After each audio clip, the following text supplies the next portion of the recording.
Loh, fakta saudara. Emang apa salah FPI? FPI berebut tempat parkir? Enggak. FPI malakin toko-toko? Enggak. Saudara, apa FPI itu ngancam masyarakat pedagang dengan senjata? Enggak. Semua foto selamat datang Habib Rizik, saudara, di baliho diturunin. Dia beraninya foto sama Habib Riziknya enggak. Ya, sampai sekarang nemuin aja enggak berani. Sama foto berani, turunkan foto. Jadi lebih rusak, lebih parah daripada itu semua. Sampai-sampai wa yaqulullah ta'ala. Sampai-sampai Allah berfirman, bersumpah. Apa kata Allah? Ini Nabi yang menyampaikan kepada para sahabatnya. Bihaliftu, kata Allah. Aku bersumpah dengan zatku. Aku bersumpah dengan kemuliaan, keagungan dan kesucianku. Aku bersumpah dengan kebesaran dan keagunganku. La utihanna lahum fitnatan. Aku akan buka untuk orang-orang yang sudah seperti itu. Saudara, yang sudah tidak menegakkan amar ma'ruf nahi munkar, bahkan yang ditegakkan amar munkar nahi ma'ruf, yang ma'ruf disebut munkar, yang munkar disebut ma'ruf, maksiat merajalela di mana-mana. Akhirnya Allah nyatakan la utihanna. Niscaya pasti sungguh aku buka aneka ragam fitnah untuk mereka. Sampai-sampai saking banyaknya fitnah, aneka ragam kejadian, yasiru fihal halimu hayran. Sampai ulama-ulama yang halim, ulama-ulama yang bijak, ulama-ulama yang arif, ulama-ulama yang lurus di jalan Allah hayran. Mereka kebingungan, mereka keheranan, mesti bagaimana lagi ini? Masya Allah. Dan ini zamannya, saudara. Berapa banyak sekarang ulama keheranan? Dakwah makin banyak, pengajian makin banyak, tabligh akbar makin banyak, tapi maksiatnya juga makin gak kira-kira. Bahkan sekarang terjadi kejahatan di jalan-jalan yang dulu gak pernah terjadi. Anak-anak muda, anak-anak SMA, saudara, anak SMP, pelajar, di jalan pakai motor, bawa aneka ragam senjata tajam. Saudara, hantam orang di jalanan, gak ada angin, gak ada hujan, saudara.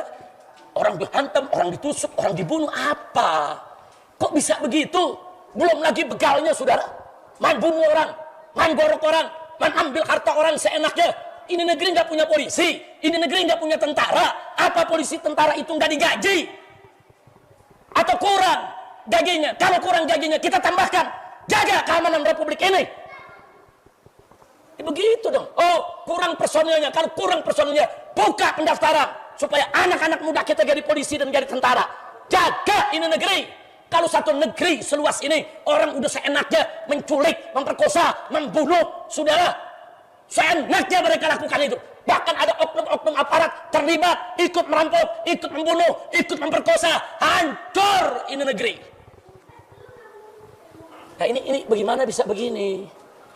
Di zaman saya muda, tanya nih Habib Hud dulu mudanya, tanya Ki Amir, sekolah kalau berantem tangan kosong. Kita berkelahi di jalanan tangan kosong. Sekarang anak SMP aja serem-serem senjatanya, saudara.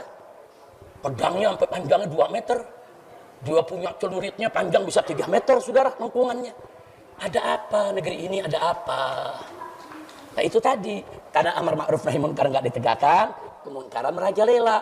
Akhirnya yang munkar dianggap ma'ruf, yang begitu dianggap bagus tuh.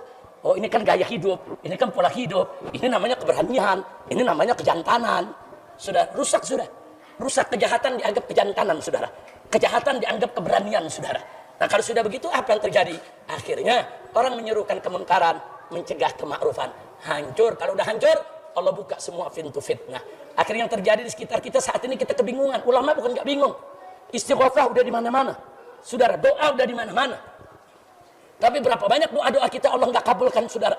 Bukan karena faktor ulamanya. Memang di mana-mana kemungkaran sudah merajalela. Dan ini nggak bisa dihadapi oleh hanya 1-2 ulama. Semua umat harus berhimpun. Wa'tasimu bihablillahi jami'a wa la tafarraqu. Ayo kita sama-sama pegang tali Allah, saudara. Jangan kita berpecah belah lawan segala kezaliman maupun kebatilan, saudara. Hari ini anak orang lain jadi korban. Besok bisa anak kita jadi korban. Hari ini istri orang lain jadi korban, besok bisa istri kita jadi korban kalau kita diam. Hari ini keluarga orang lain jadi korban, besok keluarga kita. Nah kita jangan nunggu keluarga kita jadi korban. Kita jangan nunggu anak istri kita jadi korban. Jangan, kita ini umat satu kesatuan semua keluarga kita. Satu muslim terganggu, satu muslimah terganggu, itu tanggung jawab kita bersama. Kita harus peduli, harus mau tahu. Jaga keamanan semua keluarga kita. Jaga keamanan semua masyarakat kita. Jaga keselamatan mereka. Keselamatan nyawa, keselamatan harta, dan seterusnya, saudara.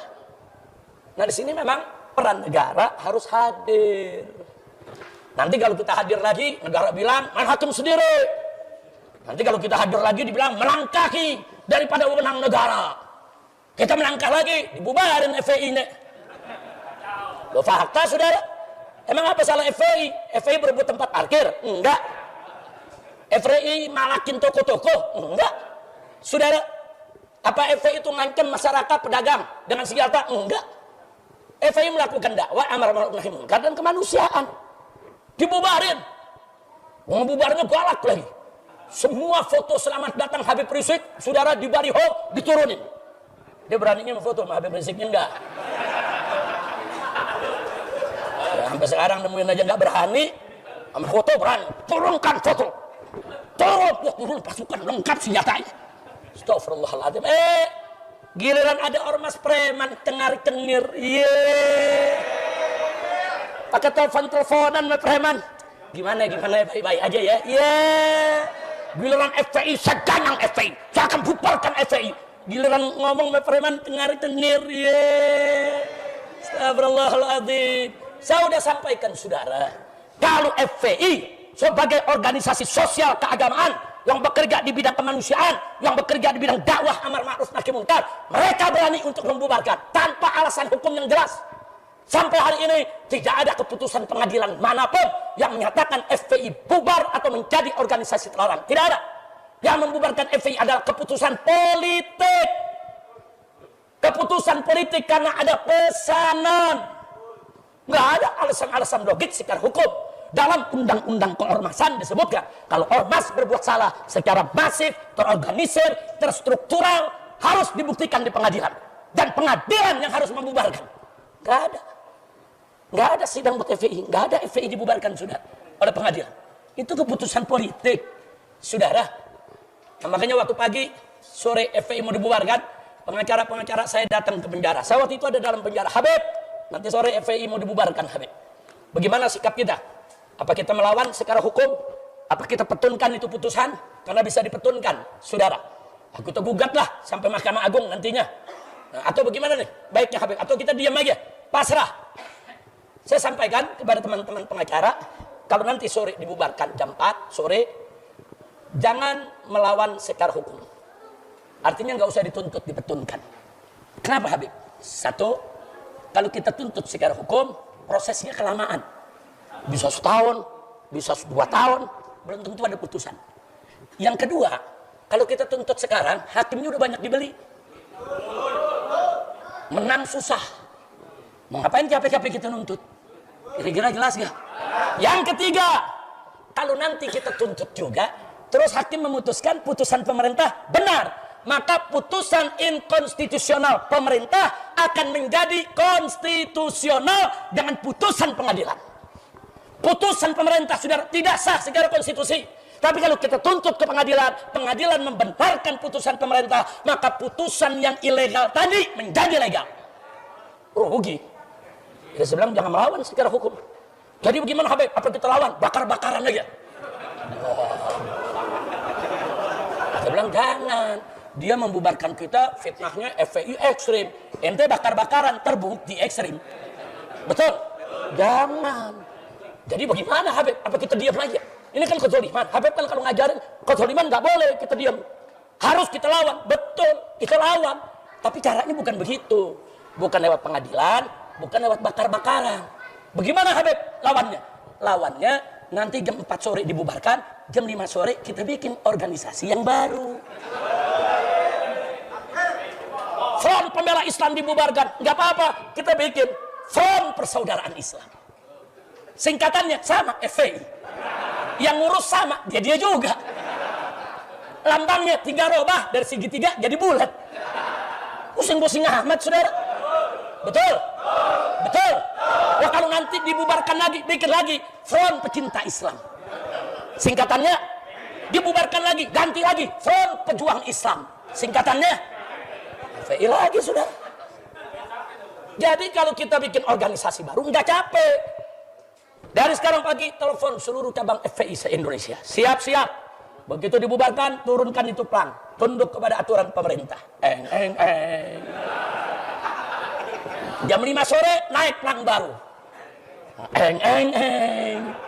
Besoknya saudara, wartawan ngumpul di Menko Polhukam.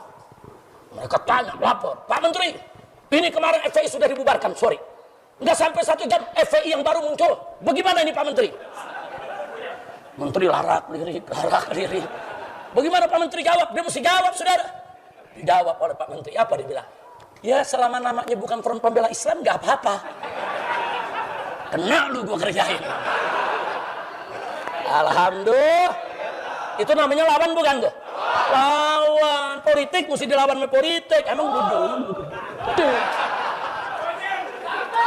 Takbir. Kira-kira jelas gak? Nah karena itu yuk, terakhir saya ajak semua, ayo kita amar ma'ruf nahi. Jangan biarkan tuh narkoba diganggang, jangan ada tuh kalau ada anak-anak membawa pakai senjata di tengah jalan, warga malah lari semua ngumpet di rumah. Dan rame-rame hadapi, saudara. Rame-rame bawa bambu, gebuk, seret, bawa ke polisi, tangkap, adili. Bawa senjata tajam di jalan nggak boleh, saudara. Apalagi diusungkan begitu tuh untuk mengganggu keamanan. Itu bisa tahunan di penjara. Jangan warga lari, jangan timpukin. Pusing-pusing amat, kira-kira jelas gak?